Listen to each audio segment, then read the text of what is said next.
y por estas plataformas, los que se conectan generalmente son jóvenes y sabemos por los tiempos que corremos y cómo está la juventud hoy en día.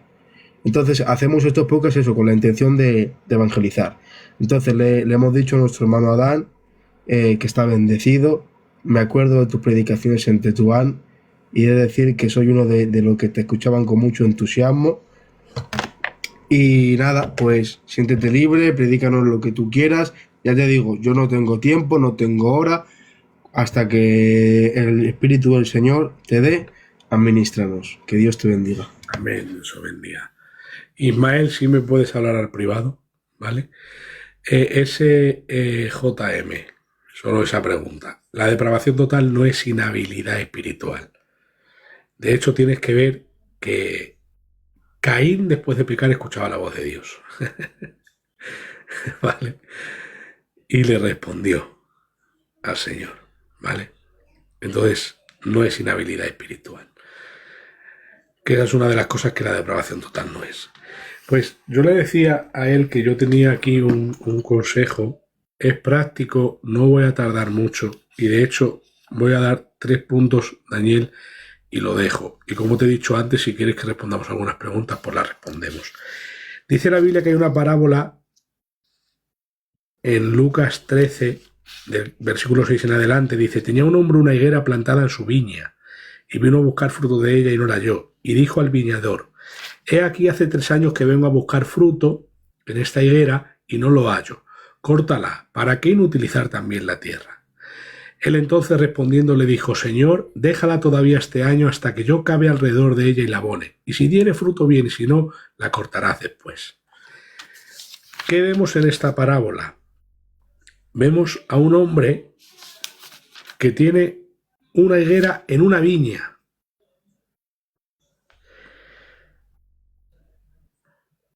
Y se encuentra un señor por ahí.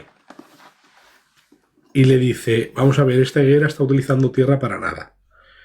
O sea, está en el banco, pero nos está estorbando. Y dice, échale de aquí y cogemos la tierra y lo utilizamos para otro. Pero este señor misericordioso le dice, no, vamos a trabajarla. En lugar de cortarlo y echarlo, vamos a trabajarlo. Vamos a cavar alrededor, hacemos una zanja para que el agua se quede ahí, pueda beber un poquito de más del agua que le vamos a dar. Y vamos a abonarla, vamos a echarle abono para curarle sus heridas, porque quizá habrá algún tipo de herida o de daño que no le deja crecer. Entonces, ¿a qué voy con esto? Esta es la misericordia de Dios mostrada a Israel. En Lucas capítulo 13, versículo 6 en adelante.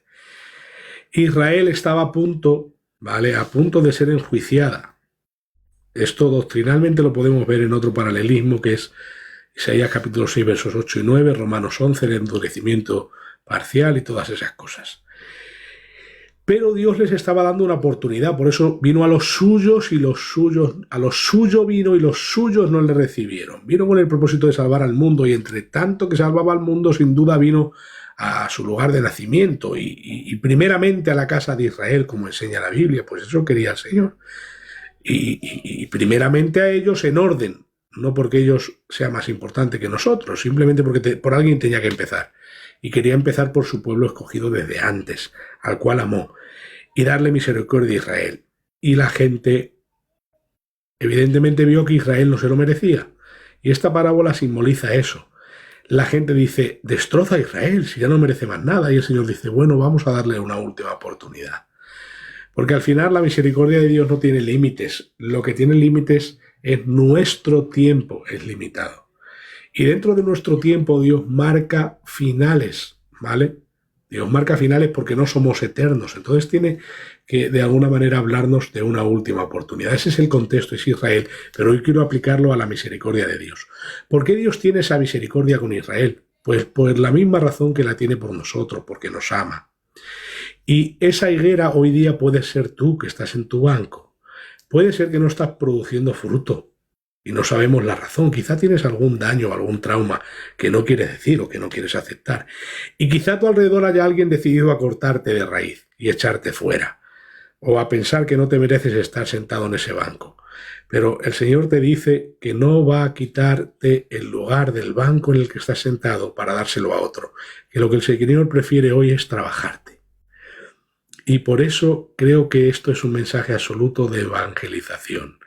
La Biblia nos muestra cómo se comporta Dios, cuál es su carácter, ¿vale?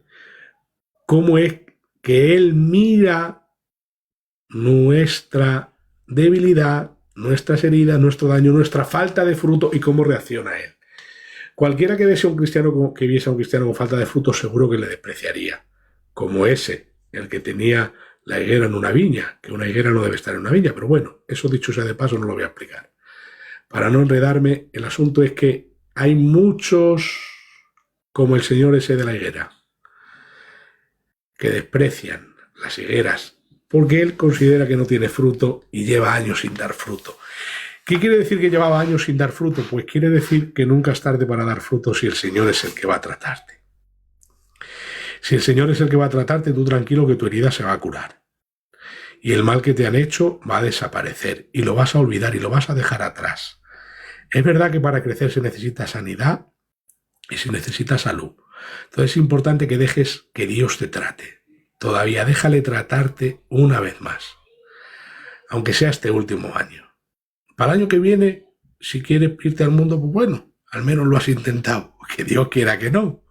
Es algo gracioso que digo por el momento. Pero lo que quiero decir es que dejes que este año el Señor te trate. Que le dejes tratarte una vez más. Déjame que cabe, la abone, la trate y vamos a hacerla fértil. Es verdad que está en un estado infértil, pero vamos a hacerla fértil. Es verdad que está seca, pero vamos a empaparla con el agua de la palabra. Vamos a sumergirla en los poderes espirituales que hay en la Iglesia a través de los ministros de Dios y sus dones, esas manifestaciones del Espíritu Santo. Vamos a ponerlas en acción para traer sanidad a las gentes.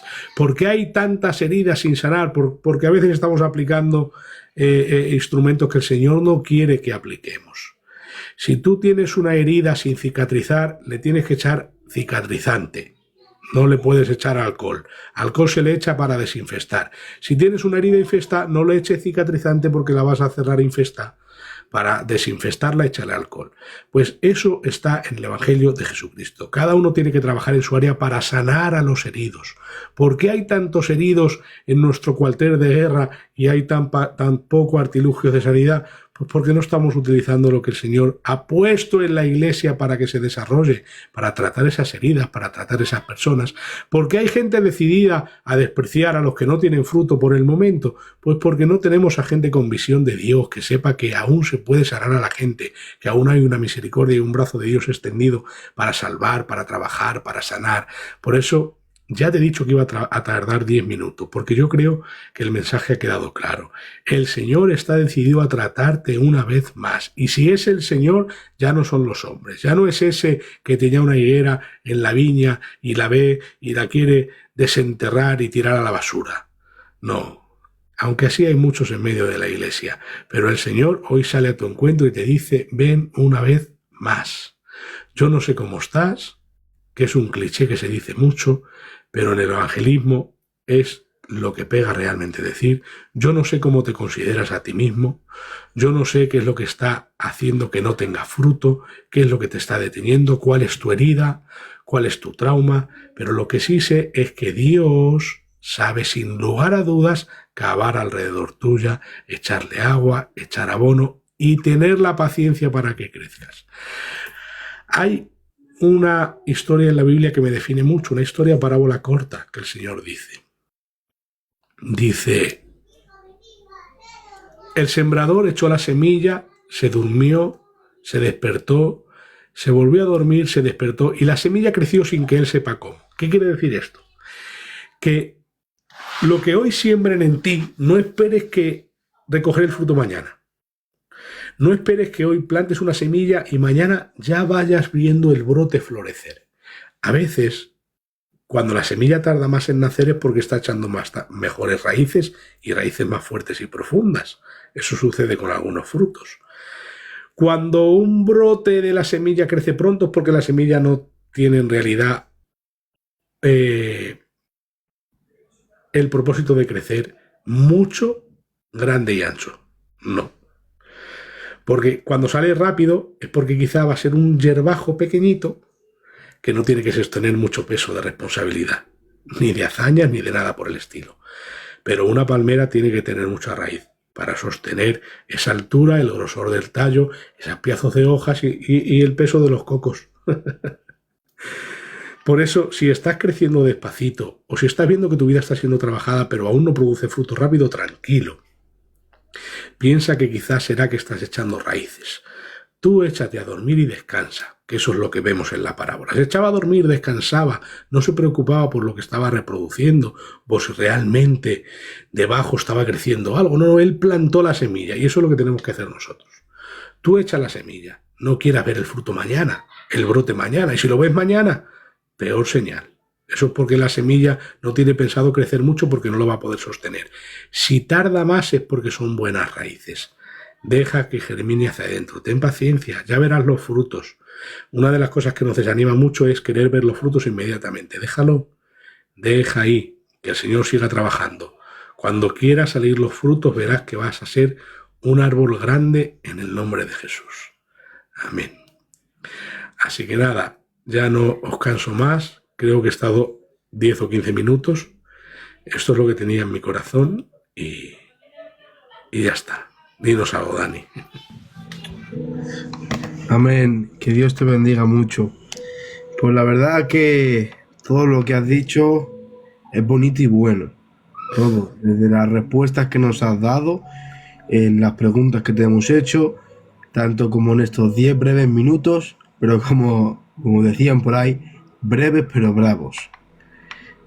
Porque has dicho un mensaje, la verdad, que a mí me gusta mucho. Y es, yo lo resumiría esa parábola como segundas oportunidades. Porque hay muchos cristianos que, como tú decías, ¿no? Pues por un tiempo lo han intentado, por un tiempo han intentado dar fruto, pero no han dado fruto por X motivos. Y han venido gente pues a decir, llevas aquí mucho tiempo, estás estorbando, sal de aquí. Pero el Señor tiene tanta misericordia que nos da otra nueva oportunidad para poder ser una higuera fértil. Y si quisiera, Adán, aunque a lo mejor te voy a molestar más, pero que ya que estás aquí, pues tenemos que sacar todo lo que tienes en la cabeza, tenemos que sacártelo porque es para nosotros. Porque lo que te ha dado Dios es para el pueblo y tu ministerio es para la edificación de los santos. Entonces me siento con la libertad de preguntarte una cosa que has dicho que me queda pensándola de verdad. Ahora he anotado aquí 2 preguntas que te han hecho buenas, las he anotado para luego responderlas, pero sí quisiera preguntarte antes de terminar el mensaje que has dicho que una higuera no tiene que estar en lo de la viña y nunca he pensado eso, pero ahora que lo pensaba me llama la atención. ¿Qué interpretación le das tú a eso? Pues es que Israel estaba fuera de lugar, simplemente, porque el contexto es Israel. Israel estaba fuera de lugar, geopolíticamente sobre todo. Israel estaba en Israel, pero estaba siendo subyugada por los romanos de alguna manera, y toda su geopolítica, sobre todo toda su política, incluso religiosa, estaba fuera de lugar, porque los que mandaban, los que tenían dinero, en realidad todo lo hacían. De hecho, date cuenta que la Biblia dice, y no querían decirle que era un hombre de Dios porque si no le echaban de la sinagoga. Todo estaba descolocado en Israel. ¿Y por qué? Porque tenían miedo de decir que era un hombre de Dios porque los grandes ilustres y gobernadores de aquel tiempo que tenían pasta estaban gobernando todo eso con una tiranía flipante. Y se dice que es un hombre de Dios, le tira de la sinagoga. ¿Por qué? Porque él se está yendo contra nuestra sinagoga. Que eso les pasaba, por ejemplo, en la Biblia en Tesalónica, cuando Pablo va y dice la Biblia, se convirtieron griegos en gran número, dice, y no pocas mujeres influyentes. Griegos piadosos no circuncidados, quiere decir que eran piadosos, que seguían al Dios de Israel y estaban en la sinagoga. Cuando se cumplieron, los judíos se convirtieron, los judíos se enfadaron. ¿Por qué? Porque les estaba robando business, porque de alguna manera tenían. Pero entonces, en aquel tiempo todo estaba como fuera de lugar. Israel no estaba donde tenía que estar. Y es posiblemente un contexto espiritual que se le da. Aunque os digo que no todo en las parábolas tiene un sentido práctico ni firme. Las parábolas, parábole, tiene que ver con una historia contada, es una comparanza.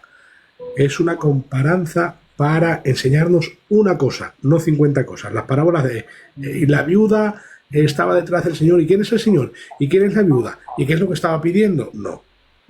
Esa parábola de Lucas 18 nos enseña una verdad central, que es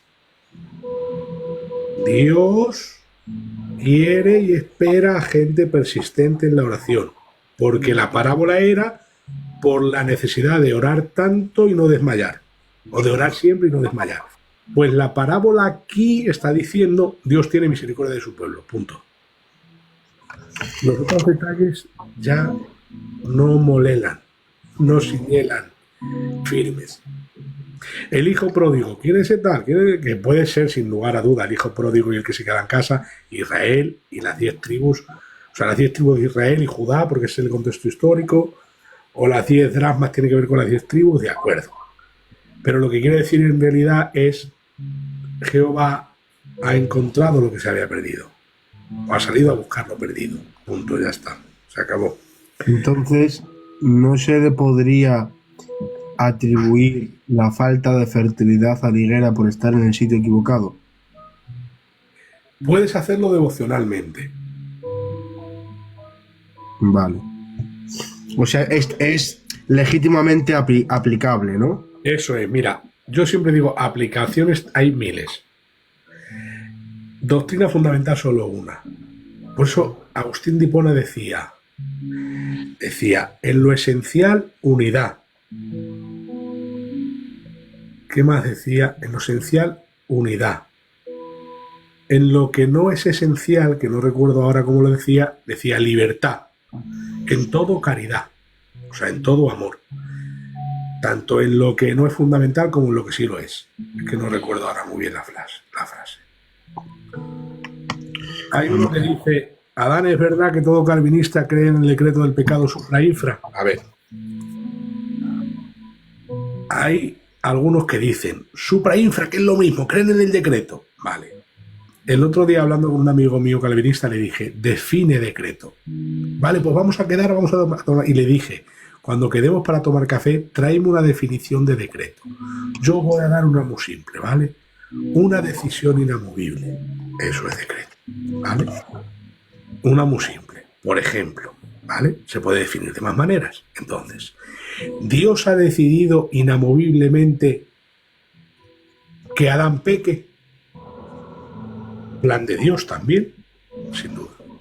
Esa es más general, Pepe. No me seas calvinista, este es uno de mis amigos de Málaga. Creo que es el Pepe García de la iglesia de mi primo Labrán. Plan de Dios no, plan no lo define bien, eso es más genérico. Decisión inamovible sí lo define más bien. Dilo tú que eres calvinista, que estás ahí. Es mi amigo, no pasa nada decirle calvinista porque él se define así también si quiere. Cuando quiere. El Pepe ya estás, el Pepe no hay que la... Pero es un monstruo, ¿eh? Hay que decir que Pepe García es un monstruo, literalmente. Bueno, lo que iba, una decisión inamovible. Entonces, el supralazarismo dice, Dios decidió que Adán pecase. ¿De acuerdo? No es lo mismo a lo que dice el infra, que algunos dicen, pero Dios, ¿el infra también decreta el pecado? No. El infra toma en cuenta el pecado dentro de su plan, como dice Pepe, que es más genérico, y lo que decidió, que es más específico en cuanto a decreto, decidió permitir que Adán pecase. No es lo mismo. Decidir que Adán pecase, o sea, no quiso impedirlo, quiso dejar que sucediese. No es lo mismo a decretar absoluta y arbitrariamente que Adán peque. El supralazarismo hace lógicamente en retrospectiva, lo siento que no lo diga gitano, autor a Dios del pecado, pero el infralazarismo no. Y la gente se empeña que sí, porque lo decretó. La palabra decreto no la demonices. Eso es lo que le pasa a quien enseña esto, de las maneras que lo enseña. La palabra decreto no es demoníaca. No demonices como palabra. La palabra sobrenatural tampoco es demoníaca. La palabra decreto significa una decisión sin vuelta atrás. Por ejemplo, Westminster dice que sí, y eso era infra. Westminster dice, Dios permitió el pecado. Dios decretó permitir el pecado, no es lo mismo que decretar el pecado. Dios decretó permitir el pecado y Dios por esto no se hace autor del pecado, eso dice Westminster. En el Catecismo Menor, creo que es. Ahí lo dice. Y bueno, eso, que lo lean, que Dios no es autor del pecado para el infra. De hecho, Arminio era infra. Y luego no se hizo arminiano, él era arminio, el arminianismo surgió de él. Lo de decreto inamovible es una definición que te estoy dando yo. Decreto significa decisión que no se puede llevar. Ya está, punto. Eso significa decreto. Te da una definición propia. Pepe ha dicho que es plan de Dios, yo no lo creo. Entonces, el Señor permitió que Adán pecase, pero no les dijo que lo hicieran, no les decretó que pecase, ¿no? Claro, decretó permitir el pecado, no es lo mismo eso. Decretar permitir el mal que decretar el mal, no es lo mismo. Esa es la diferencia del supranazarismo y el infranazarismo. Que decretar permitir el mal se puede resumir en el libre albedrío, ¿no? El arminianismo dice que es libre albedrío, el calvinismo no. Dice que Dios toma en cuenta la libertad del hombre para decidir de una forma real, pero que él decidió que pasase así. O sea, él decidió permitir que así pasase. Contó con ello y preparó que así pasase, pero no decretó el pecado. ¿Tú crees eso? No, eso es infranazarismo. Yo creo que Dios contó con lo que iba a pasar, decidió permitirlo, pero no en la forma en lo que ellos dicen, porque yo creo que había una posibilidad real de que Adán no pecase, por ejemplo. Pero hablando del pasado, pues no podemos decir que Adán no iba a pecar. Entonces, por eso ellos dicen, si finalmente pasó, claro, porque esto no se puede aplicar al pasado, pero al presente sí. ¿Dios decreta que mañana una niña sea violada? No. ¿Dios lo sabe y lo permite? Sí. Deja en total libertad la libertad mala del hombre. Eso es lo que cree el arminianismo. El calvinismo es, Dios lo toma en cuenta y decreta permitirlo y de cierto sabe que así pasará y decidió que así pasara porque tiene un plan. Eso es absurdo. Para mí no decidió que así pasara. El asunto es que ellos creen que decidió que así pasara y yo creo que Dios no decidió que así pasara. Obviamente. Una pregunta, Adán. Paco, que sabe mucho, Paco, hazme caso, que es mi amigo. Una pregunta, Adán, ahora que estamos hablando de este tema, porque creo que es el tema con más controversia en nuestra misión. ¿Tú qué opinas de la expiación limitada? El otro día hablé con mi amigo este calvinista, que no es Pepe. Si no lo diría, no pasaría nada. Pepe me llevo bien con él. Y con este otro amigo también me llevo bien, pero no lo voy a decir. Porque es Filadelfia. Y le dije, primo, si yo no viese este versículo en la Biblia, podríamos discutir la expiación limitada. Pero es que, aparte de Primera de Juan, ¿no? Cuando dice que él pagó los pecados de todo el mundo, dice, él murió por nuestros pecados, y no solamente por los nuestros, sino por los de todo el mundo, lo dice la Biblia, ¿no? Pero hay otro versículo que dice, en 2 de Pedro capítulo 2, los falsos profetas, dice, negarán al Señor que los redimió. Aún negarán al Señor que los redimió. Entonces, la palabra redimir tiene que ver con el pago del rescate. ¿Vale?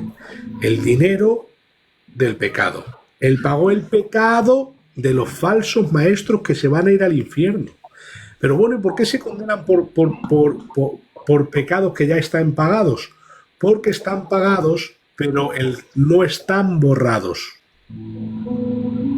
Borrados están cuando se arrepienta.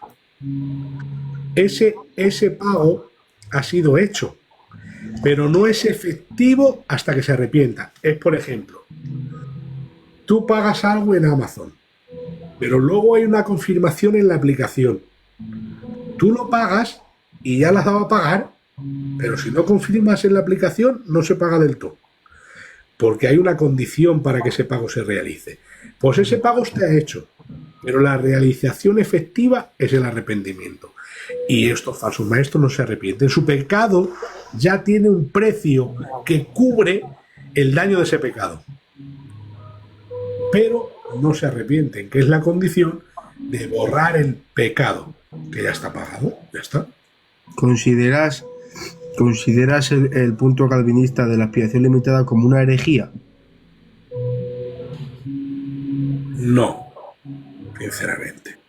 Si alguien me quiere matar, pues mira, asesinar es pecado. Eso sí que es pecado. Es una pregunta un poco comprometida, perdóname. No, porque es que ellos te dicen, ellos el argumento que te dicen es ese, cómo Dios condena por pecados que ya están pagados. Entonces los pecadores pagan 2 veces un pecado que ya está pagado. Jesús lo pagó y ellos lo pagan en el infierno. Esa no es la idea. Jesús pagó el precio para que se arrepientan y sean perdonados. Pero el pecado está pagado, pero no han sido perdonados. Y la condición para ser perdonados es arrepentirse. Totalmente, y además muy bien explicado. Entonces, eso es herejía decir lo que ellos dicen. Ellos creen que Jesús murió efectivamente por los escogidos.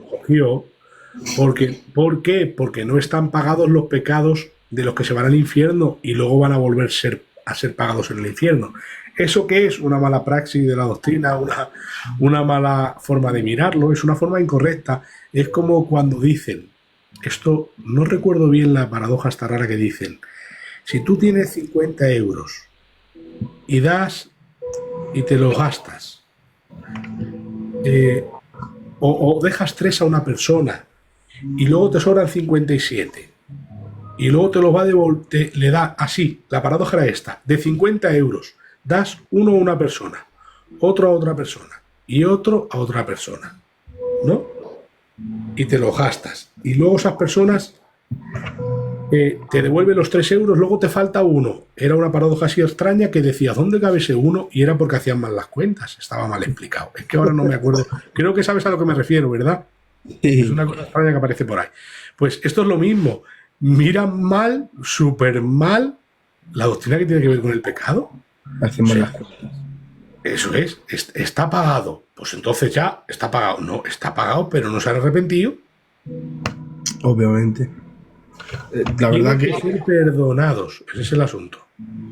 Te han hecho por aquí una pregunta, Dan, que a mí también me ha dado curiosidad cuando la han puesto.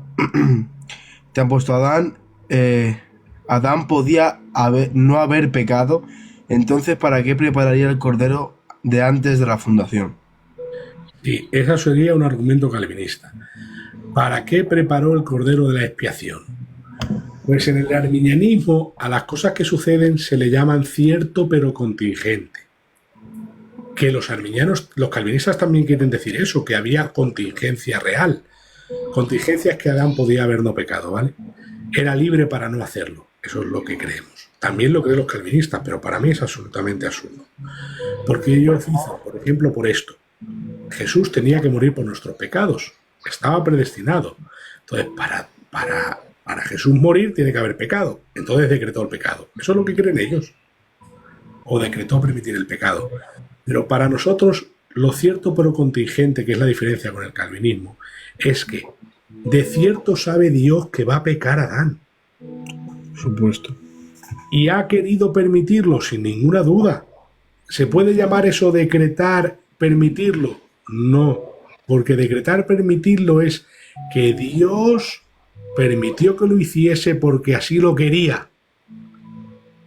Pero la diferencia con el arminianismo es que Dios permitió que lo hiciese aunque no lo quería. Esa es la diferencia. Que los calvinistas dicen, sí lo quería para un bien mayor. O sí tenía que contar con ello para un bien mayor. Pero nosotros no. Nosotros creemos que no era necesario ni quería. Lo que pasa que sí sabía que iba a suceder de cierto, pero había una contingencia real. Entonces, ¿por qué preparó el cordero? Porque sabía que iba a pasar. Por eso lo preparó, exactamente porque lo sabía. ¿Y por qué lo permitió? Pues a esa respuesta tenemos que decir, porque le dio la gana al Señor. Y otra respuesta. Y esto es el asunto de la libertad y el libre albedrío. ¿Vale? Mira. El libre albedrío del hombre existe. Hay gente que dice, no, no existe. Sí existe. El libre albedrío no significa libre albedrío libertario. Hay diferentes tipos de libre albedrío, ¿vale? El libre albedrío libertario es hacer lo que quiera sin ninguna inclinación. Eso no lo tiene ni casi Dios, ¿vale? Porque Dios tiene la inclinación de ser santo absoluta inherentemente. Dios no puede mentir, lo dice la Biblia. Entonces el albedrío libertario casi que no existe. Pero bueno, alguien lo puede creer en algún sentido. El libre albedrío siempre está inclinado a tu naturaleza. Adán era, en ese momento, tenía una inclinación neutra, pero su naturaleza era santa. Entonces, dentro de tu naturaleza puedes decidir hacer lo contrario. Nosotros los humanos, Dios no, ¿vale? Porque Dios es inmutable. Como el humano no es inmutable, puede decidir cambiar. Entonces esa libertad es real. ¿Por qué esa libertad es real? Porque yo te pregunto, Dani, ¿vale? Para que veas que es una conclusión lógica, pues bastante aplastante. Se llama lógica aplastante, de hecho. ¿La libertad es un atributo de perfección o de imperfección? La libertad es un atributo de perfección y de imperfección. Yo creo que es de perfección, ¿no? De acuerdo. ¿Dios es perfecto? Absolutamente sí. ¿Todo lo que hizo Dios era bueno y perfecto? Absolutamente sí. ¿Dios puede hacer algo imperfecto? Creo que no. Yo tampoco lo creo. Porque si no, estaríamos hablando de un Dios con errores. Y a Dios no se le atribuye errores, como en el calvinismo supralasario. Entonces, si Dios crea un hombre perfecto, para ser perfecto tiene inevitablemente que tener libertad. A ver, después no te vas a dar pregunta. Si Dios todo lo crea perfecto, Sí. y la libertad es un atributo de perfección, tiene que crear al hombre con el atributo de la libertad. Por supuesto. Si no da la ocasión real de poner en ejercicio esa libertad no puede llevarse a cabo. ¿Me explico? Sí. A ver. Si Dios no da la ocasión de poner en acción esa libertad, la libertad no se puede comprobar. Y si no se puede comprobar, esa libertad no existe. Por ejemplo, yo le digo a una persona en una cárcel con barrotes, cerrado con 20 llaves, eres libre, vete al campo y coge flores. Y me dice, pero abre los cerrojos y me deja salir. No, eres libre, vete al campo y coge flores. Y me dice, tú estás mal de la cabeza. Porque esa libertad que le he dado, yo le doy un decreto de libertad, pero no abro los cerrojos. ¿Cómo pone en acción la libertad? Esa libertad es mentirosa, es irreal, es ficticia. Entonces, Dios, que no quiere hacer que un atributo de perfección sea ficticio, pone un árbol que pone en ejercicio su libertad. La libertad de decidir no comer. Oh, eso es bueno, ¿eh? Ahora te digo, la libertad real y perfecta tiene que ver con el poder no pecar. En el pecado, ¿vale? En la libertad, perdona, en cuanto al pecado, la verdadera libertad es el poder no pecar. Mira, Obviamente. el único que podía no pecar, non poder pecare, en latín, que así lo explican la historia de la Iglesia, era Adán. Adán era el único que tenía poder para no pecar, porque estaba en estado neutro. Podía decidir pecar o decidir no pecar. El único que tiene esa libertad perfecta, porque la libertad perfecta tiene con poder decidir lo que no querer hacer. Por supuesto. El único que tiene ese poder es Jesucristo, es Dios. Amén. Él puede decidir no hacer algo. Ahora, el hombre, poder para no pecar en estado neutro, pero después de caído non poder para no pecar. No tiene poder para no pecar. Después de caído peca, sí o sí. Adán tenía el poder de no pecar y le fue quitado en la caída, depravación total. Inclinación al pecado. Por eso Adán, que podía decidir no pecar, decidió pecar. Puso en ejercicio la libertad. Por eso era necesario el árbol de la ciencia del bien y del mal.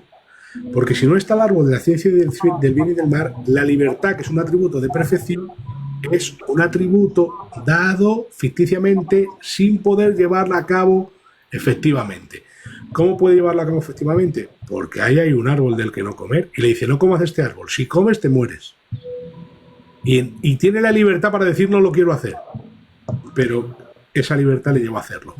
Si no pone el árbol, la libertad es inexistente. Entonces no puede crear una persona perfecta sin ponerle algo delante en lo que decidir o no. ¿Me explico? A ver, desde mis conceptos yo te entendí. Es filosofía lo que estoy hablando, claro. Pero... Desde mis conceptos a mis palabras sí te entendí. Dice, o sea que Dios colocó el árbol y por eso preparó el cordero antes. Dios colocó el árbol para que el ejercicio de la libertad fuese real. Dios sabía que el hombre iba a decidir pecar. Y por eso que Dios, en su primer decreto arminiano clásico, que es lo que creemos, en su primer decreto decidió poner a Jesús como Salvador de toda la humanidad. Ya está. El segundo decreto decretó salvar a todos los que creyesen en él.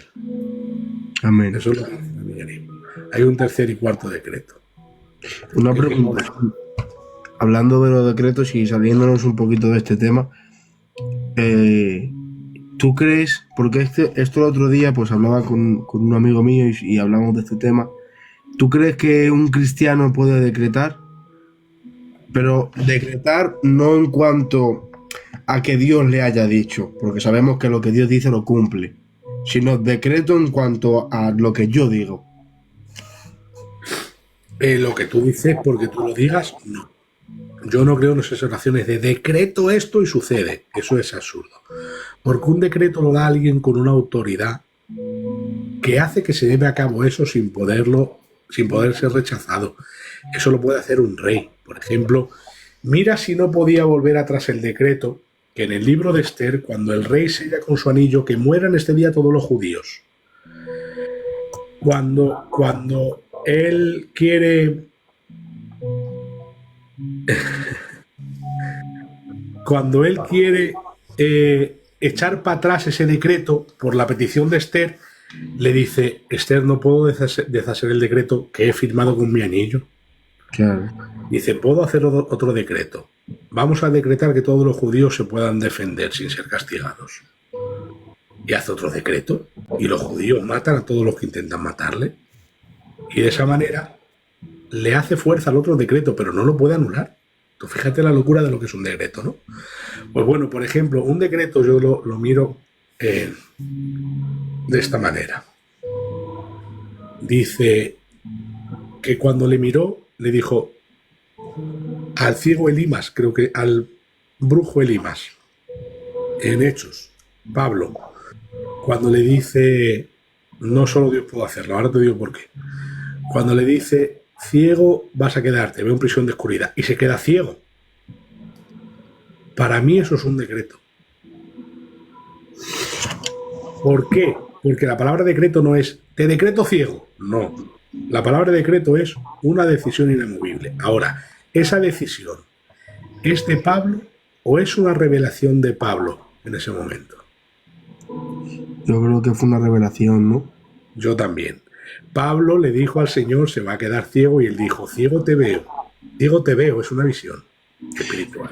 Entonces, en Hechos capítulo 5, y perdona que te corte, en Hechos capítulo 5, cuando va Ananías y Zafira y le mienten, les dice que van a morir, eso se puede decir que es un decreto también. Hay un decreto que suelta Pedro. En Ananías no recuerdo bien las palabras, porque cuando dice, ¿por qué decidiste en tu corazón, ¿por qué llenó Satanás tu corazón para que mintieses al Espíritu Santo? Y dice, no has mentido a los hombres sino a Dios. Y en ese instante cayó muerto. Pero después, cuando viene su mujer, dice, he aquí los pies de tu marido, ahí están, ¿los ves? Que se ha muerto. Dice, tú también vas a morir por mentir. Ese es un decreto de Pedro. Es por revelación. ¿Por qué por revelación?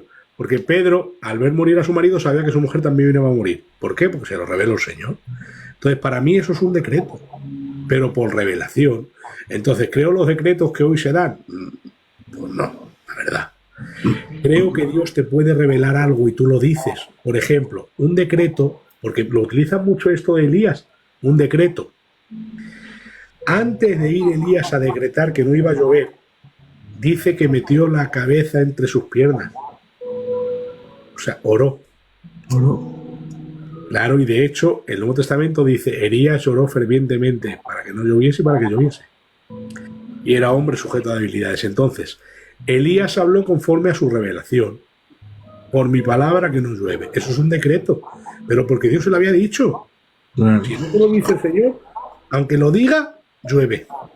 O sea, estas personas, lo digo porque hoy en día pues, vemos muchos, y más lo del decreto, pues se suele ver en los neopentecostales, ¿no?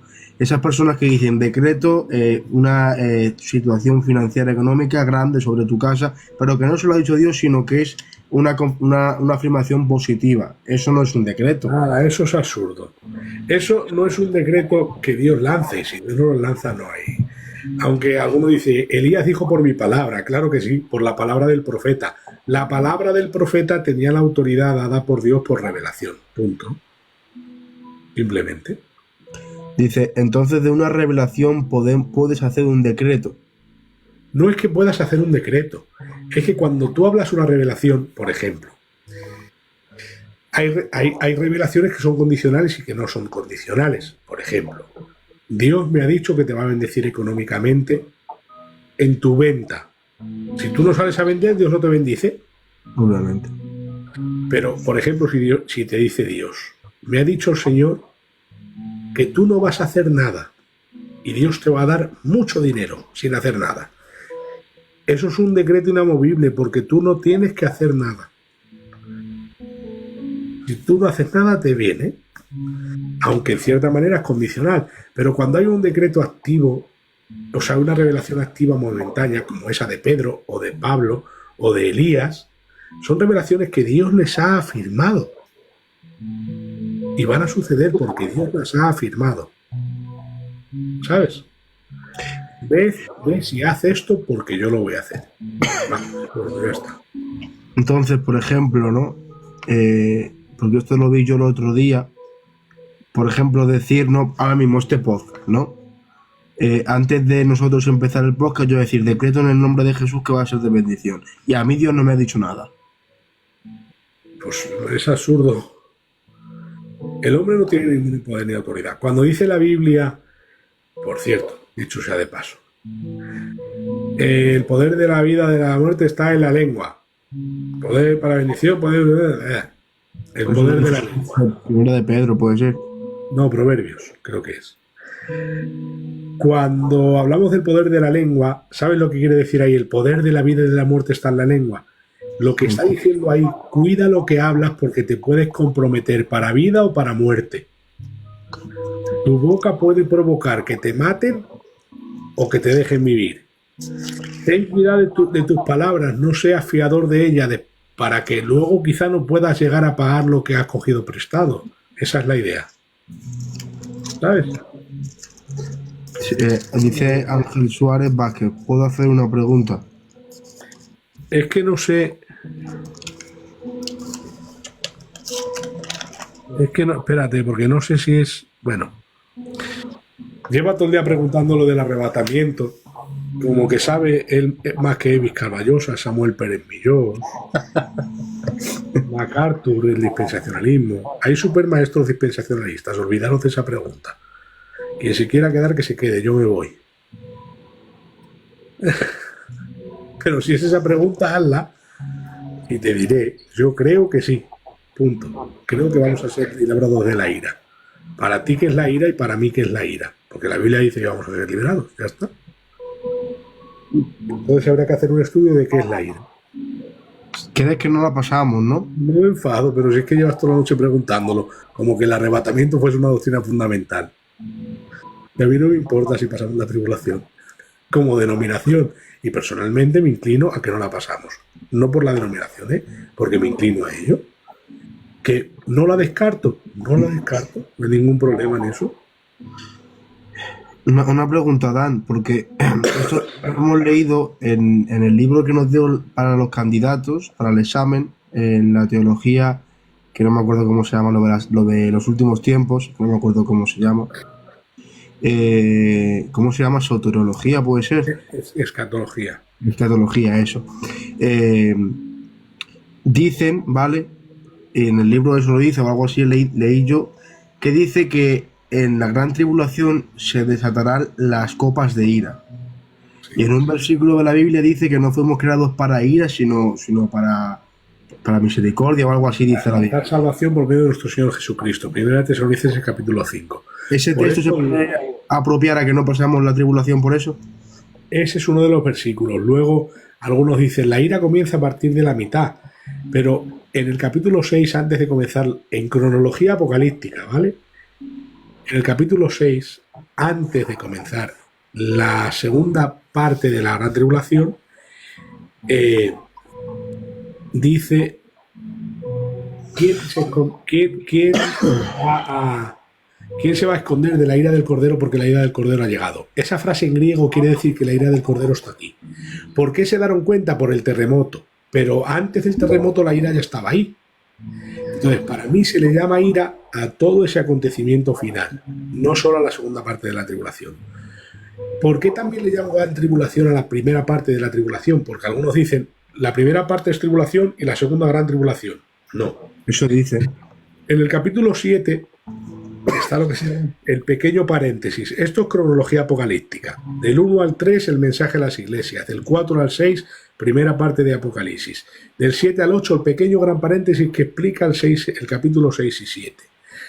El 8, 9, 10, el 9, 10 y parte del 11, quiero recordar, es la segunda parte del libro de Apocalipsis cronológicamente, en acontecimientos. Del 11 al 14, el gran paréntesis que explica lo que ha pasado en el capítulo 9 y 10. Y luego, de ahí hasta el 17, la segunda parte de la gran tribulación, y luego ya viene todo eso que viene al final del milenio y todo eso. Esa es la cronología de Apocalipsis. Entonces, en el capítulo 7 y 8 hay un inciso ahí que explica lo que ha acontecido anteriormente. Y dice, ¿quiénes son estos que están delante del trono? Una gran multitud, vestidos de blanco y con palmas en las manos. Y dice, estos son los que van saliendo de la gran tribulación. Y todavía no ha acontecido lo de los 2 testigos y lo de los 144.000, que es a partir de la segunda mitad de la tribulación. Entonces, los que ya están en el cielo, son los que van saliendo de la gran tribulación. Le llama a la Biblia gran tribulación. ¿Dónde está ese texto que lo quiero leer? Es que me acuerdo que me lo dijeron para una persona como que sí creía que la pasábamos y que me dijo, ¿quiénes son estos? A ver. Los que van saliendo de la gran tribulación. Claro, pero ¿quiénes son? ¿La iglesia? Mira, Ángel dice que si no esperamos la segunda venida. Los cristianos esperamos la segunda venida, sin duda. Es lo que sucede con el dogma de la escatología. Porque esto es dogma, esto no es doctrina fundamental. Esto es dogma, ¿vale? Y los dogmas no pueden encerrar tu mente para hacerte enemigo de ningún cristiano. Si te consideras nuestro enemigo, bienvenido a los enemigos de Cristo. Porque nosotros no somos enemigos de nadie. Nosotros esperamos la segunda venida. En la segunda venida nosotros la veremos establecerse juntamente con Él. Y eso lo creen los que pasan la gran tribulación y los que no la pasan también. Porque antes de terminar la tribulación tenemos que subir al cielo para descender con Él, que se lo crees también tú. Y si no lo crees así, estás cerrado, sinceramente. Como siempre digo, estás en todo el derecho de estar confundido. Entonces esperamos la segunda venida, pero nosotros vamos a ser arrebatados, subimos al cielo, hay juicio de recompensa, que no es un juicio, que es un tribunal, y hay una unión de bodas y después se celebra la fiesta en la tierra. Las cenas del Cordero, la fiesta de la boda del Cordero en la tierra. Y ya está. Pero claro que esperamos la segunda venida. Este es el texto que te decía Dan, en Apocalipsis 7:9. Dice, después de esto miré y aquí una gran multitud, la cual nadie podía contar, de todas naciones y tribus y pueblos y lenguas, que estaban delante del trono en la presencia del Cordero, vestidos de ropas blancas, con palmas en las manos, y clamaban a gran voz diciendo, la salvación pertenece a nuestro Dios, que está sentado en el trono y al Cordero. ¿Esto es la iglesia? No, cada vez que dice los santos, nunca utiliza iglesia. Desde el capítulo 4 hasta el 19 no vemos la palabra iglesia de nuevo.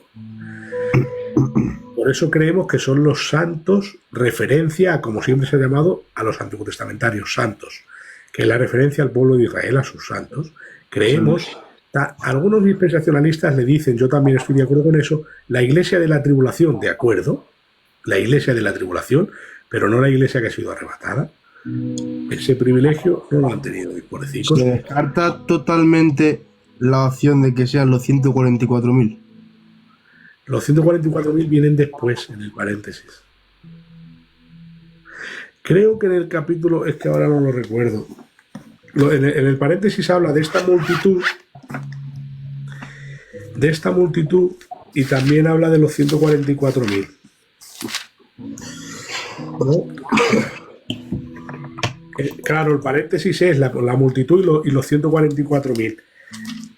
Y luego el capítulo 8, 9 y 10 es la segunda parte de la cronología de Apocalipsis, y luego el 11, 12 y 13 son los dos testigos, la mujer y el dragón y las dos bestias. Ese es el paréntesis, ¿vale? Y los 144.000 que aparecen en el cielo, ¿vale? Entonces, en la primera parte hay 144.000, en la segunda parte hay dos testigos. Y los 144.000 aparecen de repente en el cielo, cantando un cántico nuevo. Pero la multitud que aparece en el capítulo 7, una gran multitud la cual nadie podía contar. Los otros son 144.000, la multitud es incontable. Joder, qué bueno eso. Y ya está, yo qué sé, ¿qué te iba a decir más? Vale, o sea que... no sabemos quién somos. Entonces, sabemos quién son. Entonces, lo del capítulo 7 de la gran multitud que nadie podía contar, cabe la probabilidad de que sea la iglesia que se convierte en la gran tribulación. Algunos dispensacionalistas le llaman la iglesia de la tribulación, pero no es que sean la iglesia de Jesucristo de antes del arrebatamiento. Esto que estoy explicando es pretribulacionismo, ¿vale? Y ya está. Tú particularmente se puede decir lo que tú crees de quién son. Yo creo que yo le llamo también, junto con algunos dispensacionalistas, la iglesia de la tribulación. Yo también lo creo así. Dice Ernesto Motos, que creo que es mi primo. Creo que es mi primo de Talavera. Yo soy post, pero más nos vale que llevéis razón los pre. Anda que no. Si es que es mejor para todos. Post se refiere a que pasamos la tribulación. Pero... Lo he entendido. Me ha costado, pero lo he entendido. Sí, es familia mía, el Ernesto. Ese Motos es el mío. Es el mismo.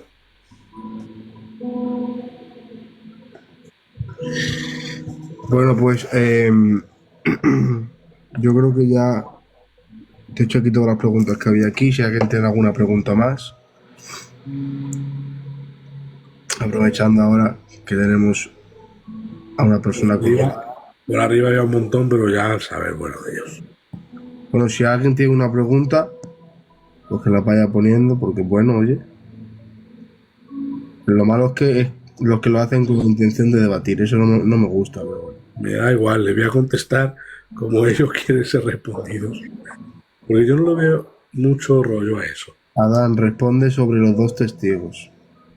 Para mí, tanto los dos testigos como los 24 ancianos son seres que no conocemos, simplemente, como los 4 seres vivientes.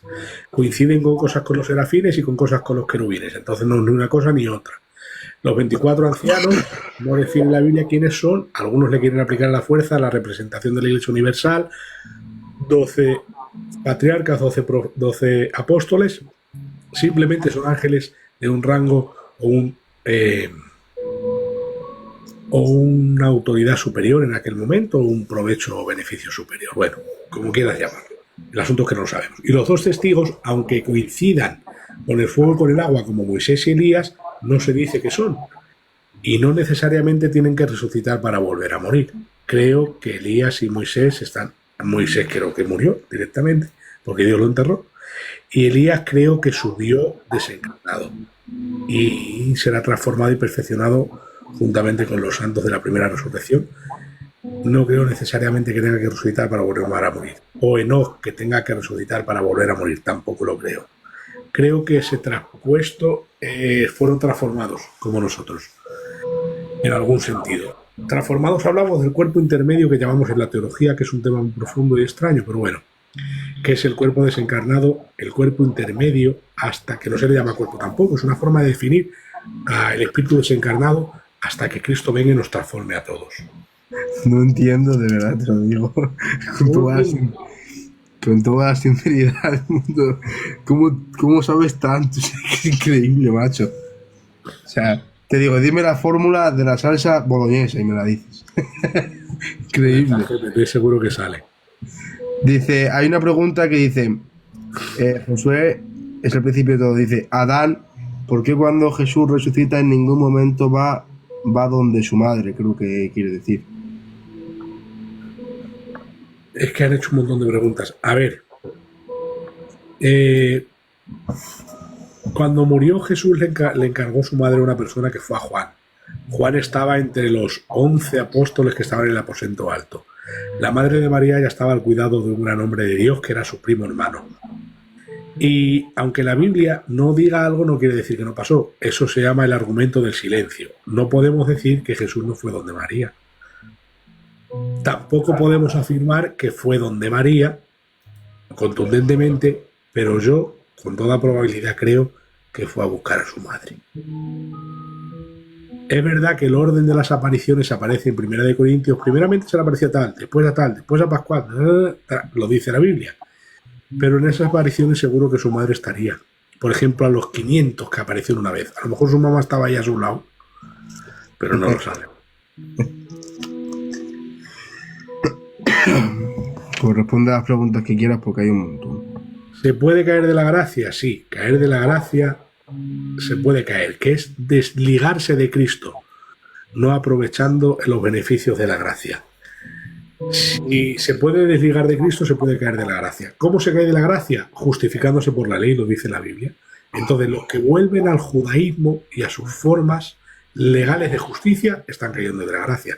Porque de Cristo os desligasteis, los que por la ley os justificáis, de la gracia habéis caído. Entonces, caer de la gracia es desligarse de Cristo, olvidando sus beneficios por la fe y pura gracia, y aferrarse a que por la fuerza uno puede ser justificado. Eso es caer de la gracia. Si la Biblia dice que ahí donde la gracia, ¿cómo no se va a caer de la gracia? Entran muy tarde, Nayara. Sí. Ya casi estamos con el sueño medio ahí. Sí. A ver, ¿cómo encajaría Apocalipsis 24? Ponga aquí, ¿quieres que lo lea? Pero si ese versículo después del milenio, ¿ya qué tiene que ver? Los 1000 años, pone. Claro, y vi tronos se sentaron sobre ellos, los que recibieron facultad para jugar, y vi alma de los decapitados, y la palabra de Dios. Es que es iglesia de los que han sido decapitados son iglesias de. Mira, te ha hecho una pregunta que es buena. Dice, entonces, si no vuelves al judaísmo por otro motivo, no puedes apartarte. Sí, dice la Biblia que algunos profesan conocer al Señor, mas con sus hechos lo niegan. Una de las formas más comunes en el tiempo de la iglesia de caer de la gracia y todo eso, pues era volver al judaísmo porque era la religión más cercana. Pero, por ejemplo, los gentiles se les manda no guardar la ley. Eso es importante, judaizantes. Dice, no poneros otra carga que ni vosotros ni vuestros padres habéis podido. Pero dice, guardaos de fornicación de los ídolos de sangre y de ahogado. ¿Por qué? Es un mandamiento transicional en el principio de la Iglesia, en el libro de los Hechos, en el Concilio de capítulo 15, para no hacer separación de los judíos y de los gentiles, para no formar dos sectores cristianos, para que los judíos no tomen a mal a los gentiles, que los gentiles ni forniquen ni comen sangre. Pero bueno, ¿y ahora sí podemos fornicar? No. Ahí, mira, esta es una cosa que mucha gente no apunta, ¿vale? Sinceramente no me gusta dar estos detalles ahora. Bueno, por mis cosas. ¿Te acuerdas de lo que te he dicho esta mañana, Daniel, en el WhatsApp? Que no me gusta decir todo lo que sé. No me gusta. Sí, entiendo. Sí, por llamada. Vale, yo tengo mis razones, pero bueno, hoy os voy a decir algo que nunca digo en casi ningún sitio. Ernesto Trenchard, en su comentario del libro de los Hechos, dice que ahí la palabra fornicación tiene que ver con los templos de fornicación de aquellos tiempos, en los que se hacía banquete y se comía. Para los judíos, juntarse a comer, aunque fuese para comer solamente en un templo donde habían prostitutas por todos los sitios, a merced de la gente, era impuro. Es como ese mandamiento se explica de esta manera que todavía podemos verlo activo. Y os lo voy a decir ahora, ¿vale?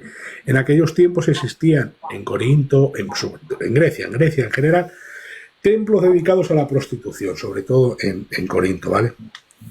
Han, Dios te bendiga. Sí sé quién eres, Leoncito, aunque te llames así. En aquellos tiempos existían templos de fornicación. Había alrededor de 1000 concubinas en los templos y se dedicaban a la prostitución. Dentro de esos templos se hacían banquetes de comida. Pues cuando alguien quería comer en un banquete iba, comía, pero pasaba a esos templos. Ahora, para los judíos eso era malísimo. Decía, eso no tiene nada que ver con la piedad. Entonces, mira, los judíos, ¿sabes? Una de las razones por la que se lavaban las manos mucho antes de comer, ¿sabes cuál era, Dani? No. Decían, lávate las manos por si acaso has tocado a un gentil. De verdad. Eran un poquillo racistas. Entonces, cuando ellos dicen no hagáis fornicación, ni sangre, ni ahogado, ni ídolos, pero bueno, la idolatría todavía tenemos que llevarla a cabo, y la fornicación igual no se puede llevar a cabo. O sea, no se pueden violar esos dos mandamientos. ¿Por qué sangre sí podemos? Pues es un mandamiento transicional que tiene que ver con los centros de prostitución. Hoy en día el cristiano no puede ir a un prostíbulo, aunque sea a predicar. Está mal. ¿Sabes?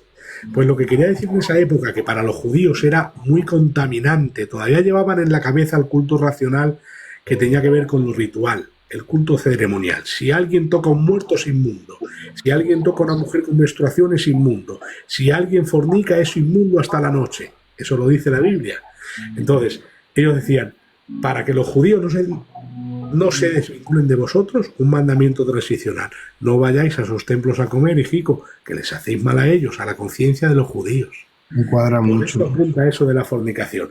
Entonces, no está diciendo literalmente no forniques, porque eso es evidente que todo el mundo lo sabía. Está diciendo no vayas y te juntes a esos templos de fornicación. Por eso dice que os apartéis de fornicación. ¿Te das cuenta que no dice no forniques? Dice que os apartéis de fornicación, que se aparten de esos centros. Totalmente de acuerdo. Una pregunta, Dan. Lo de los sangre y ahogado. Uno de los mayores pasajes, ¿no?, más claros en cuanto a comer sangre es Romanos 14, ¿puede ser? No, ese es 1 Corintios 15. 1 Corintios 15. Hechos capítulo 15, perdona. Hechos capítulo 15. Es el concilio. Ahí está la carta de los apóstoles a la iglesia. A la iglesia que estaba Pablo, ¿puede ser? No, es a las iglesias, a los hermanos en el Señor. En Romanos 14 no ponía que nadie juzgue al que come o algo así, que decía, si lo que tú haces no proviene de fe, es pecado para ti. Sí, dice, cada uno hace diferencia entre día a día, y para otros todos los días son iguales, cada uno esté seguro en su propia mente. Si alguno no guarda el día, para Dios no lo guarda. Si lo guarda, para Dios lo guarda. Si comes, para Dios comes. Si no comes, para Dios no comes.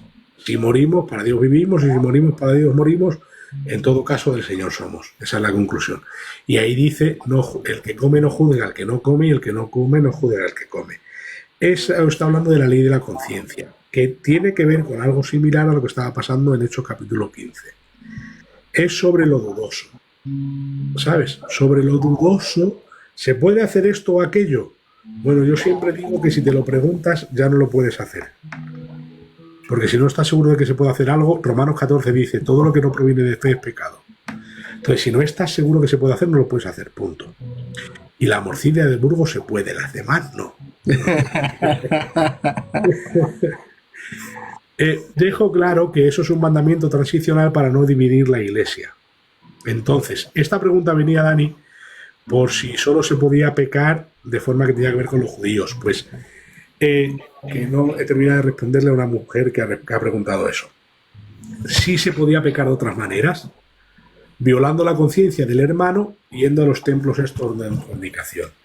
Comiendo morcilla delante de un judío pecas, porque el judío lo ve muy mal. Sangre es la morcilla, el ahogado es el animal que dejan que se desangre, holocaustos que se queme. Pero bueno, el asunto es que no se puede comer sangre delante de alguien que le hace daño. De hecho, la ley de la conciencia, ¿no? Claro, hay uno en la iglesia, ¿no te acuerdas? Hay uno que no se puede comer morcilla en los asaos. Sí. Ya está, no pasa nada, es tema de conciencia. Si me dejas explicarlo esto, estaría bien, pero como sabemos que no me va a dejar. Pero no, a mí sí me dejaba hablar, a mí sí me dejaba hablar, porque la verdad que me estimaba en ese sentido bíblico. Qué difícil es hablar con esa persona. A mí sí, hazme caso.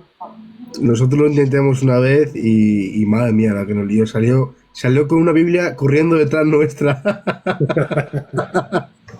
Le gusta estudiar, la verdad. Pero a mí me recibe, porque lo veo, ¿vale? Me lo demostró. Una pregunta, dicen que puedes beber pero no embriagarte. También dice que no volverás a beber vino. Una de las formas de una pregunta dudosa. ¿Se puede beber? Bajo mi punto de vista, sí.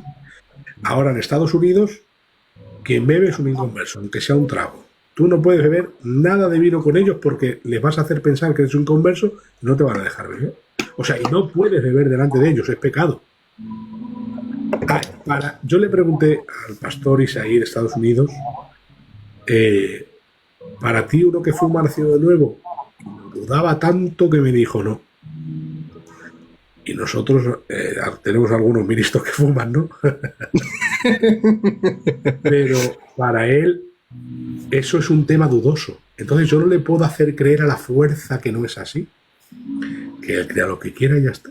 Para ti es un tema dudoso, Dan, es el del tema del tabaco. No, para mí es pecado, eso sí lo considero que es pecado. Y alguien que... Es que, a ver, yo no quiero entrar en este tema. Creo que gente que fuma ha conocido al Señor. Vale. Pero porque los mandamientos de muerte y no de muerte son los que definen al creyente. No quiere decir que un creyente no pueda participar en un pecado que conduce a la muerte, como dice en realidad el griego en 1 de Juan capítulo 5. No por los pecados que son de muerte, no digo por los que son, sí, por los pecados que no sean de muerte, no por los que son de muerte. Por eso no digo que se ore. Habla de los creyentes que están pecando, que se pueden volver de su pecado. Pero los pecados de muerte son los que conducen a la muerte. Y no hablamos de la muerte física como un juicio, que eso es el pecado que conduce a la muerte, sino en este caso estamos hablando de un pecado que conduce a la muerte física, pero no por juicio, sino por enfermedad. Otra cosa es por juicio. Por ejemplo, el juicio de Ananías y Zafira. No se podía orar por él, porque Dios lo había enjuiciado. Es que eso es un tema muy complicado, la verdad. Sí, los pecados de muerte están los de omisión y los de comisión, los de hacer lo prohibido y los de no hacer lo que se te manda. Pues cuando la Biblia manda algo y no se hace, como perdona y no perdonas, es un pecado de muerte.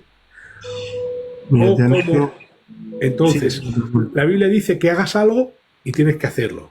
Y también la Biblia prohíbe cosas, que no hagas algo y no puedes hacerlo. No adulteres, no se puede hacer. Eso es pecado de comisión. Y el otro es pecado de omisión. Te han hecho aquí una pregunta que es la que yo quería evitar, pero ya que te la han hecho, te han puesto, ¿fumar es pecado de condenación? Para mí no, os estoy hablando de eso, porque no hay un pecado, no hay un mandamiento específico a no fumar. Hay un mandamiento general a no tener vicios. Pero los vicios no te llevan al infierno, no son vicios post contra naturaleza. Porque cuando habla de vicios también, el vicio post contra naturaleza, por ejemplo, es que hay palabras que no podemos utilizar, yo creo, en TikTok, ¿eh? Los de la lo de la otra acera. Eso sí lo podemos utilizar. Sí. Pues eso es un vicio post contra naturaleza. O sea, post es post naturaleza contra naturaleza. Sí. ¿Y crees que Al tabaco yo lo considero un vicio que no condena. no crees que sea contra naturaleza? No, no es nada. No forma parte de esos pecados contra naturaleza, a eso me refiero. No son pecados de condenación. Por ejemplo, un pecado de conciencia, que estamos hablando de conciencia, es que la Biblia no dice no fumes. El pecado sí hay grado, hermano, y grado de condenación, lo dice la Biblia. Será más tolerable el castigo para Sodoma y Gomorra, y dice la Biblia también, por ejemplo, aparte de eso, que ahora se me ha ido el versículo, lo tenía en la cabeza y se me ha ido. A lo mejor me ha venido por un versículo, por algo que han dicho aquí. Bueno, Mateo, ya no me acuerdo. Ya no me acuerdo lo que iba a decir, se me ha ido de la cabeza. Que este es un tema complicado, la verdad. Bienvenido, Dios te bendiga. Somos templo de Dios, pero la Biblia, lo de destruirá el templo y todo eso. Ah, sí, lo del grado de pecado. La Biblia dice, hay pecados que son fuera del cuerpo y pecados que están dentro del cuerpo. ¿Cómo pues tomaré un cuerpo de Cristo y lo uniré a una ramera? No sabemos que el que se una a la ramera un cuerpo es con ella. Entonces a ese pecado la Biblia le da más tono. Y vamos, que la Biblia dice que va a ser más tolerable el castigo para unos que para otros. Claro, entonces hay grados en cuanto a nivel de condenación, pero para los que vayan al cielo. Porque hay pecados más graves y menos graves. Y de hecho, me decís, ¿todos los pecados condenan? No, si dice la Biblia, hay pecados que no conducen a la muerte. Porque no nos vamos... A ver, si todos los pecados condenan, ¿me dices tú que cuando venga Cristo vamos a estar en un momento específico en que todos los creyentes del mundo nos hayamos arrepentido de todos nuestros pecados? No. Es una locura eso. Es una hipótesis bastante extraña, ¿eh? ¿Todos vamos a ser infaliblemente santos cuando venga Cristo? No. Yo creo que alguno habrá mentido un día antes. O 20 minutos antes de venir. ¿No? Sí. Y mira, por ejemplo, el café y los bollos también matan. Tener diabetes y tiene que comerse 20.000 bollos también se considera el mismo pecado que fumar. Un desorden alimenticio.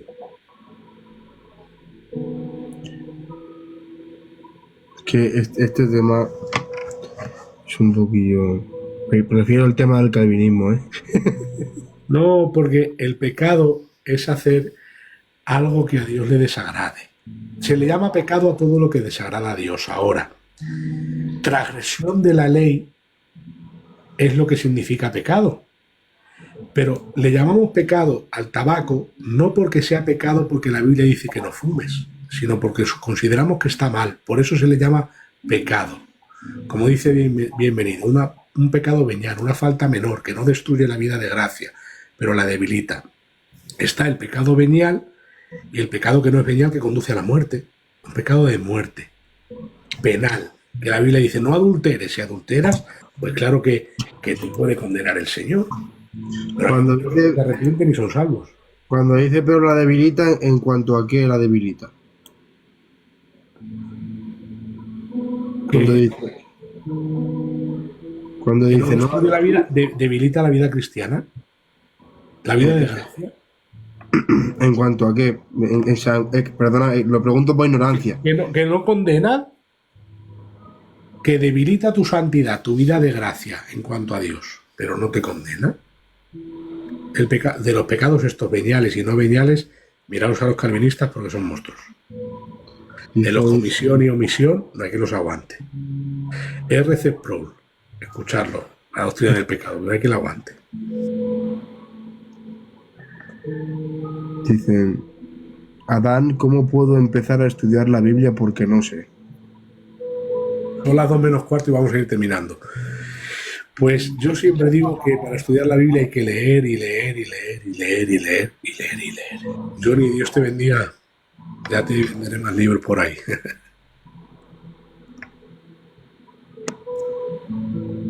No todo pecado lleva a la condenación, si lo dice la Biblia. Hay pecado no de muerte, si lo dice claramente. Voluntariamente pecar siendo cristiano no contradice la verdad. No. Aunque la Biblia dice que no practicamos el pecado, ahí está hablando de la apostasía de quienes se vuelven al judaísmo. Creo que es un peligro real. Beber un poquito creo que no es pecado. Beber mucho sí. En la Biblia todos bebían vino, ¿eh? Y vino fermentado. Algunos dicen que no era fermentado. Eso no es así. De hecho, el vino que bebían era rebajado porque era fermentado. Si era zumo de uva, no hace falta que lo rebajes. Sí, estuve de pastor en Fuencarral. Cuando habla de los odres... Para mí, con permiso del Dani, una iglesia en la que disfruté mucho, hasta el momento la mejor iglesia que he pastoreado, en cuanto a mi experiencia me refiero, no de mejor y peor iglesias. Me refiero en cuanto a mi experiencia, mi amor a ella y su amor a mí. Cuando habla de los odres, dice que explotaban porque, claro, el vino fermentado y soltaba CO2, ¿no? El vino fermentado, sí, bueno, suelta oxígeno, suelta aire. De hecho, cuando lo abres lo tienes que airear, no sé qué, yo qué sé qué. Por eso digo lo de... La presión que tenía hacía ensanchar el odre. Tengo un libro... RC Pro, ya no se prohíbe leer libros como antes, Johnny. Sí hay libros que se consideran. Hoy le he preguntado a mi pastor Miguel que por qué se prohibió el libro de cerdos en la sala. Pues madre mía, por muchas cosas. Yo lo he leído. Es buenísimo, ¿vale? No puedo negar que creo que es buenísimo, pero es verdad que dice locuras como una casa. Hoy que se tomarían de otra manera en cuenta. Me ha dicho, dice, yo tuve que desposeer a uno por habérselo leído. Total, es una locura. Geray, Dios te bendiga, no sé quién eres ahora porque no veo exactamente quién eres porque la foto es muy pequeña. ¿Qué libro me recomiendas, Adán? Manuel Montoyo. Madre mía, con todos los libros que hay. Cómprate uno pequeño que se llama Gracia, Fe y Libre Albedrío de Roberto Pizzirilli, te va a gustar. Nos ha recomendado hoy Adán, nuestro pastor, el Miguel, un libro que se llama ¿Por qué no llega el avivamiento? Leonardo Ravenhill. Es devocional. Dicen que, me ha dicho que es muy bueno, lételo. Sí, me lo leí yo creo el año pasado, al terminar el año, pasé el año leyendo ese libro. Joder, macho. Pues yo creo que ya son las 2:45, si a ti te parece bien, Adán. Sí, yo me levanto a las 9, yo no madrugo. Tengo un trabajo de vago escogido para mí, soberanamente y arbitrariamente. Pues si te parece bien, vamos a ir despidiendo el directo porque son las 2:45. Y nada, si quieres contestar alguna pregunta más. No me parece ninguna pregunta así. Vale, pues nada. RC Pro le aconsejo todo. Todo lo que tengáis que leer, con cuidado, pero RC Pro es un monstruo. Hasta el de Soberanía de Dios que no lo creemos. ¿Cómo lo explicas? ¿Es un monstruo? Sí, hay un libro de los atributos, creo, que dicen que es muy bueno. El de los atributos de RC Pro. O de AW Pink, creo que era. No, el de los atributos es de AW Tozer. ¿De Tozer? Sí, AW no me acuerdo. De Tozer, sí, que lo puso el José del Centro, por eso lo dicen, ¿no? De Pink, dice el Jule, de Pink. Yo lo sé por el Jule. Ah, vale, porque el José el otro día aconsejó el de Tozer. De Pink también, AW Pink también lo tiene. Ese es Enrique Aranjuez. Y el Elige a Cristo es el Elige a Cristo es el Jule. Que arminiano, por favor. Hereje, pelagiano. Elige a Cristo. Tú no puedes elegir a Cristo, ni tú, ni yo, ni nadie. Eso es pelagianismo, hereje. No me elegisteis vosotros a mí. No, ese texto se lo he sacado del contexto. Dice Antonio Gemelo, ¿quién es mejor, Tozer, Sproul o Lucado? Uf, es que, a ver, súper devocional Lucado. Mi favorito. Un devocional espiritual puritano, Tozer, y un superdoctrina reformada, Sproul. Son tres muy diferentes. Este es mi libro favorito de Lucado. Me encanta.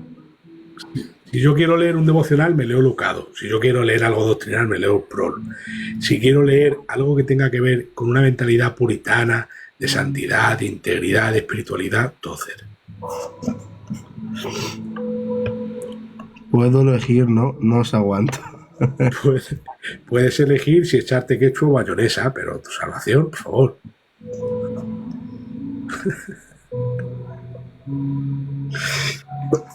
Vamos a terminar ya, Dani, que mañana, aunque madrugo poco, gracias a Dios, pero sí me levanto y voy a trabajar. Me han dicho, Adán, ¿qué libro has recomendado?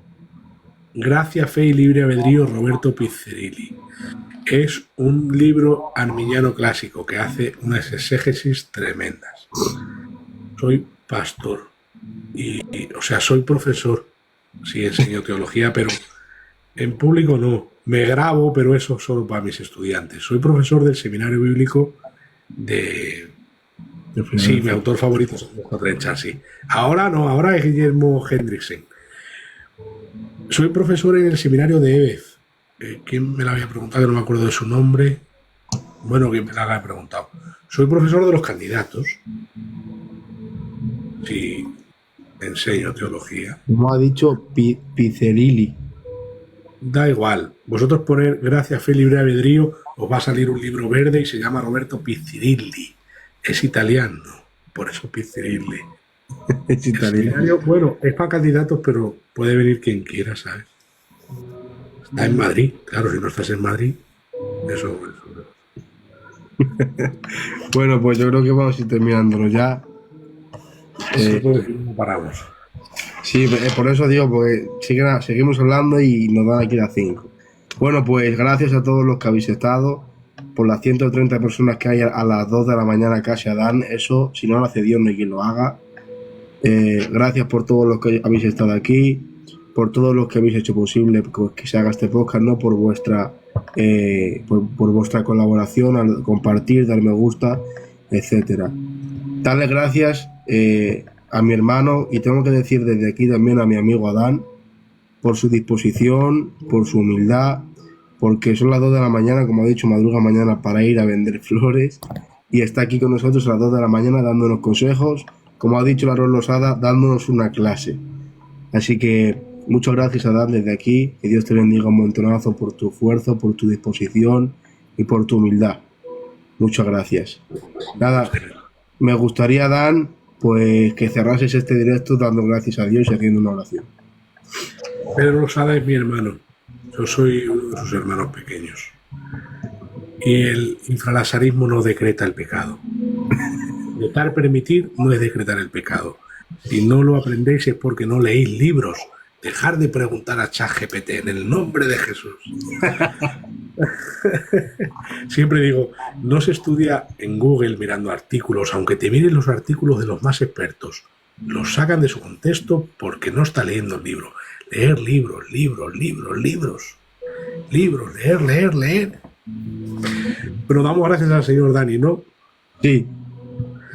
Padre, gracias en esta noche por tus bendiciones, por tu palabra, por tu Espíritu Santo que nos guía a hablar, a recordarnos las cosas que hemos aprendido, Señor, a traerlas a la memoria. Señor, gracias por la sabiduría que nos regalas, aunque sea pequeña. Gracias por el poder de tu palabra en nosotros, que nos hace bien, que nos edifica, que nos bendice. Te rogamos que hayas hecho bien a tus siervos y hayas dado edificación a quienes hayan querido ser buena tierra en esta noche. Señor, remueve las tierras, aquellas que están secas, para que tu palabra y tu semilla sea sembrada y crezca y produzca fruto bueno, Señor. La palabra es sembrada, la misma para todos, pero la calidad de la tierra a veces determina la reproducción de la semilla. Haznos buena tierra en nuestro corazón, Señor. Gracias por mi hermano Dani, por su candidatura, por el propósito que tienes con él. Te ruego en el nombre de Jesús que lo respaldes y que le des a ver tu respaldo y tu apruebo, Señor. Gracias en esta noche por todo, en el nombre de Jesús. Amén, amén y amén. Amén.